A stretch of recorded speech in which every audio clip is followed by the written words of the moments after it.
Bonjour et bienvenue dans cette nouvelle édition TV Image 48.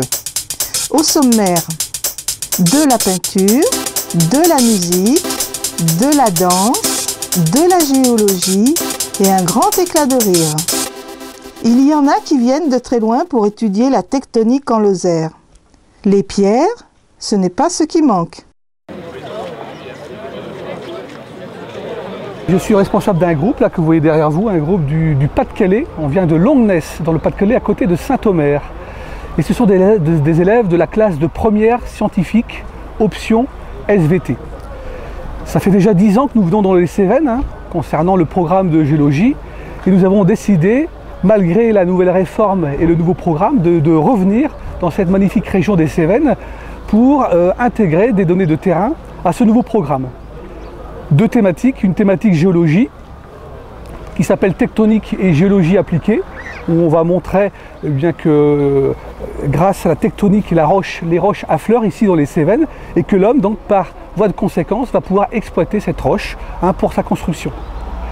Et puis une deuxième thématique qui va être une thématique un peu plus agricole, dans le chapitre Nourrir l'humanité, à montrer comment ici à l'échelle locale, on a pu développer l'agro-pastoralisme, c'est-à-dire essayer de faire une production limitée, la plus rentable possible, tout en respectant l'environnement, dans la politique de développement durable.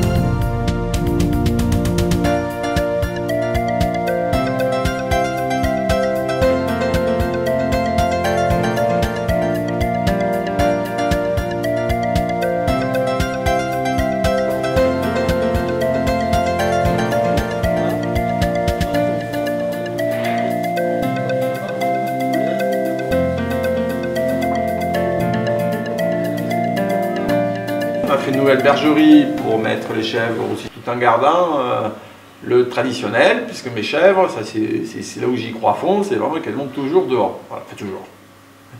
Il y a 3-4 mois qu'elles sont dedans, mais sinon après, tout le temps dehors. Après, on fait donc tout ce qui est charcuterie, puisqu'en fait, la charcuterie, c'est un sous-produit finalement de la fromagerie. Puisqu'on fait les fromages, on a du petit lait, et ce petit lait qui est très acide, qui pose un problème d'ailleurs, des gros problèmes de laiterie.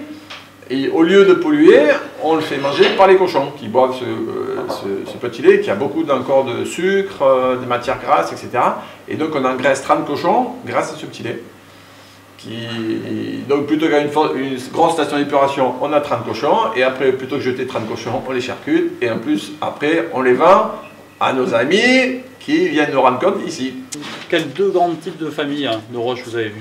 Sédimentaire et plutonique. Sédimentaire. Sédimentaire, donc pour quelle roche? Calcaire, ok. Et après, magmatique pour granit. Si vous regardez la roche, en fait cette roche, c'est une roche qui a subi des pressions énormes en fait. On va prendre de l'argile. De l'argile, on va le comprimer. Donc on aura des petits grains de mica, tout ça. On va aboutir à quoi, à votre avis? Du schiste, tout à fait. Finalement, le schiste, c'est une bande métamorphique, mais elle vient d'une autre roche en fait. Elle peut venir par exemple d'un calcaire, elle peut venir d'argile, elle peut venir de plein de roches en fait. Finalement, les roches métamorphiques, ça peut être du calcaire, de l'argile, du granit qui a été métamorphisé en fait. Le schiste, il vient d'argile. Alors on va essayer de trouver d'où il vient. Aux dernières nouvelles, ils ont trouvé. Prenons de la hauteur pour une nouvelle découverte.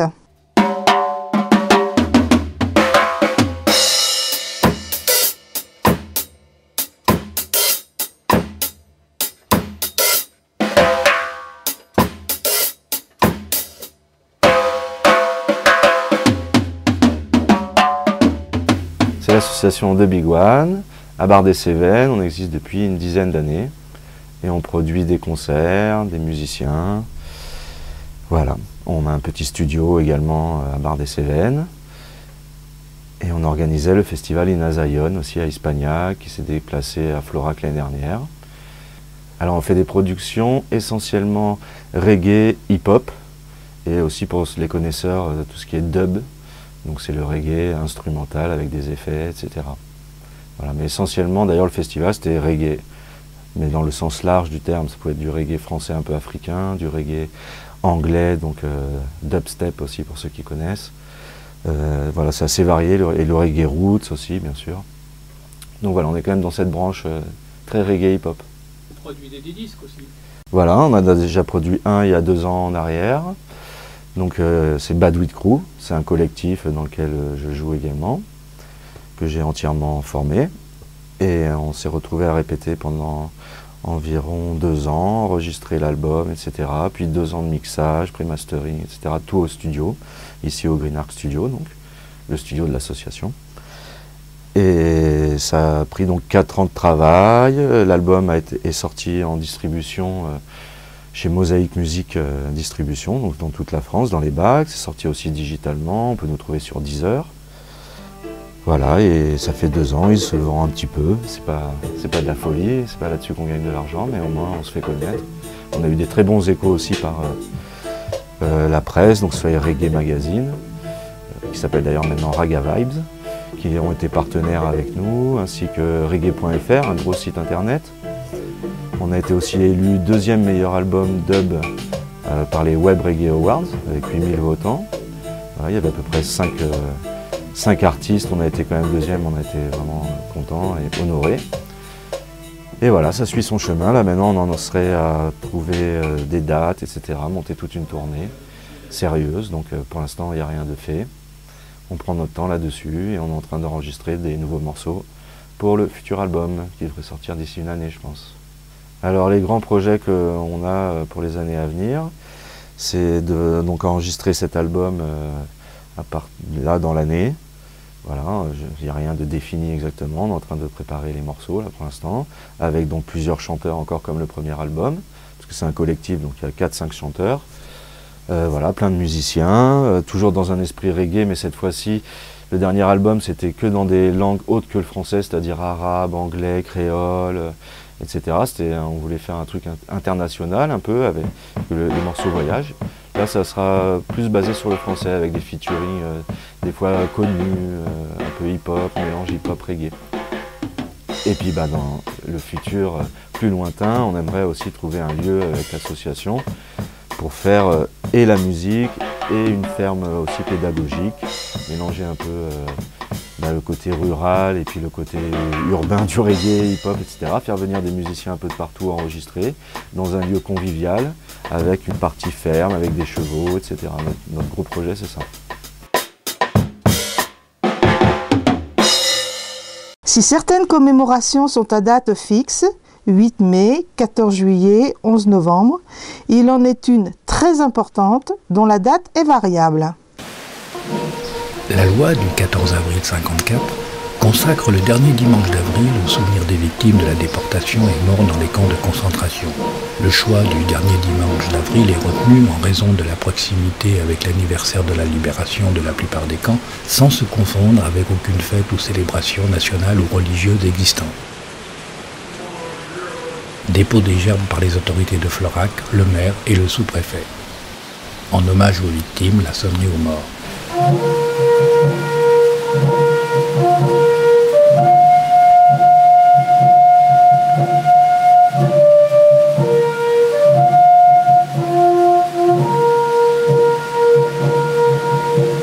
C'est le même texte qui est lu dans toute la France ce même jour. Pourquoi faut-il toujours se souvenir? Pourquoi faut-il sans cesse témoigner? Revenir sur le passé reste un préalable indispensable pour faire comprendre la tragédie humaine de la déportation.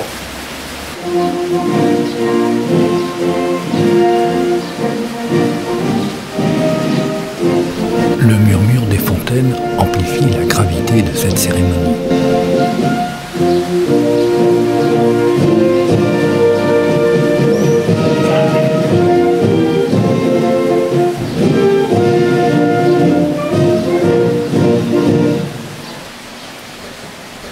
clore cette cérémonie, les autorités saluent les porte-drapeaux qui sont d'anciens combattants.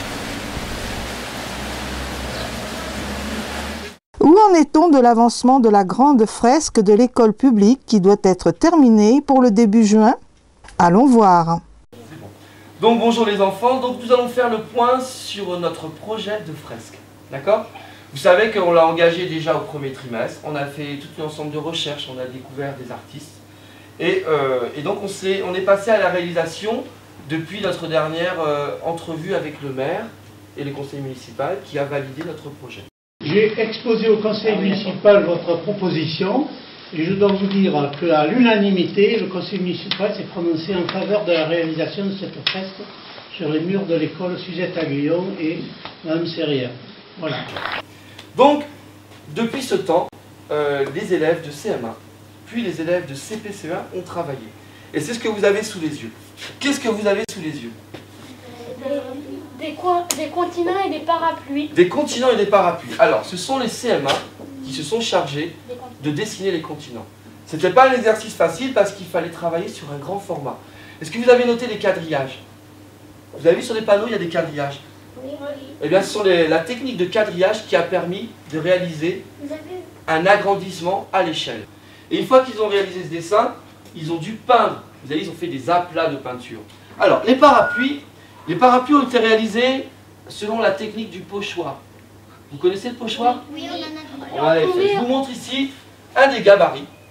Voilà un pochoir qui a servi à faire en fait les parapluies. Alors ça permet quoi le pochoir? Ça permet en fait à chaque fois de dessiner des parapluies identiques. Identiques dans leur forme et dans leur taille, mais pas identiques dans les couleurs. Avant de commencer à travailler sur le panneau, on va essayer de commencer à réfléchir qu'est-ce qu'on va faire sous les parapluies. Et déjà la première chose qu'on va faire, c'est de se choisir parmi tous ces parapluies-là. Chacun va se choisir un parapluie. L'avantage du crayon gris, c'est qu'on peut gommer. D'accord? Après, une fois qu'on aura fait notre personnage et qu'on sera bien satisfait, on peindra. Vous reviendrez pour effectivement peindre vos personnages. Les peindre et aussi les surligner. Parce que quand on regarde le travail de Kesari, moi je vais être vigilant sur les proportions. Allez, donc, première séance, on va chauffer le poignet. Hein. Donc l'idée, c'est quand même qu'on se place sous ou à l'intérieur du parapluie, s'il y a besoin, ou à l'intérieur. Mais on est forcément à proximité et pas au-dessus. D'accord? Que moi, en tant qu'être humain, ma tête a une certaine taille par rapport à mon corps. J'ai pas une tête qui grande comme ça. J'ai pas des petits bras qui sont courts comme ça. Hein. D'accord? J'ai des bras relativement longs, j'ai des jambes plus longues que mes bras. Hein. Et j'ai une tête, voilà. C'est ce qu'on appelle les proportions. Vous allez devoir essayer de tenir compte des proportions. Donc, la tête, on est d'accord? On va grandir. Ah, qu'est-ce qu'il fait? Je comprends rien. Bon, hop, allez. Je fais n'importe quoi. Hein. C'est très mal fait. Je suis vraiment désolé. J'ai du mal avec ça. Donc, vous voyez les mains? Comment sont représentées les mains? Des sortes de petits troncs. Hein. Comme les Regardez les pieds. Pareil. La tête. Comme les têtes. D'accord? Les bras. Donc voilà, essayez au moins de respecter ces consignes. Des jambes qui ne soient pas trop longues, hein, des bras qui ne soient pas trop petits. Donc, je vais agrandir le dessin, ça, cette image, et vous allez travailler. 10 minutes à peu près, 10 minutes, un quart d'heure. Les 3 personnages. Qui c'est qui commence à me dire c'est pas possible? Après enquête, ce fut possible. Peinture, musique. Il manque la danse. Allons voir dans les coulisses de la Jeunette Verte ce qui se prépare.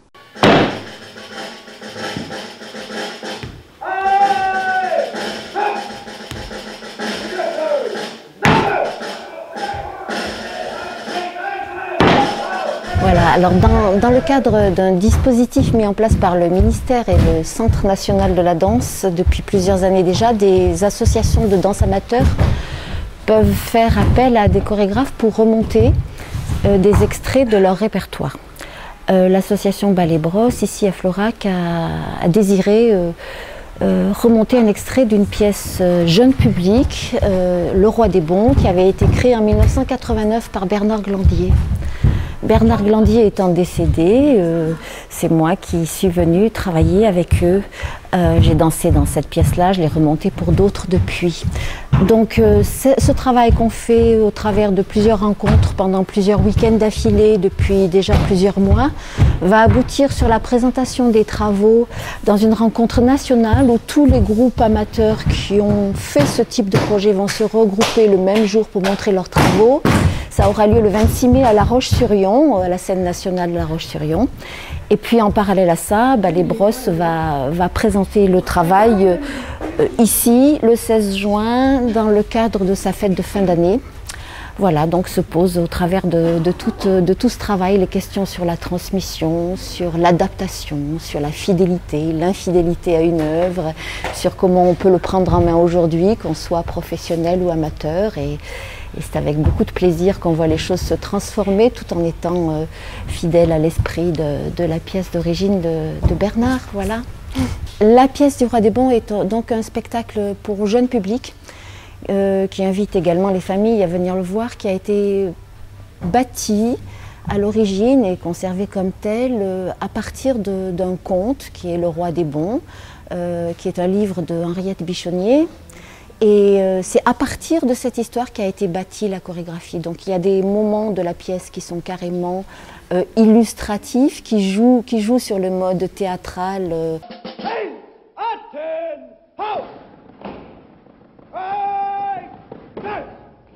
Cette gestuelle ait été chorégraphiée et il y a aussi des moments qui sont de la vraie danse, je dirais, c'est-à-dire purement chorégraphiée dans l'espace avec des gestes précis. Donc ça joue entre l'évocation, l'illustration, la narration, l'abstraction, avec des costumes colorés, en tout cas à l'origine qui étaient très colorés, avec des décors, avec une musique, avec toutes sortes d'éléments de bande-son, avec un petit peu de narration dans la bande-son.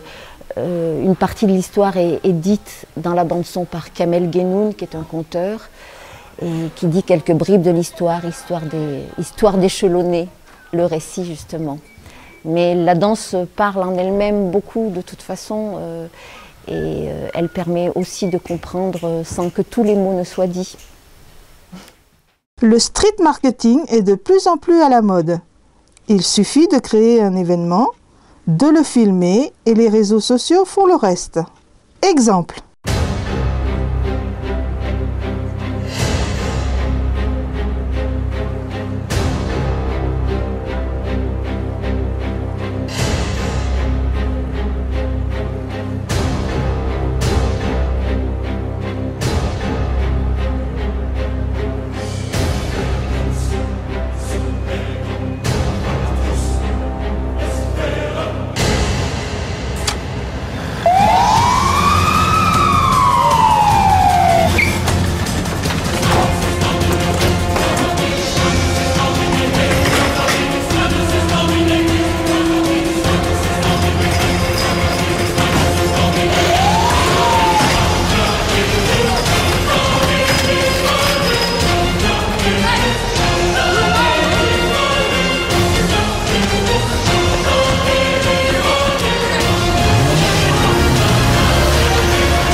Étonnant, non? Voilà, cette édition est terminée. Merci de l'avoir suivie. À bientôt pour de nouvelles infos.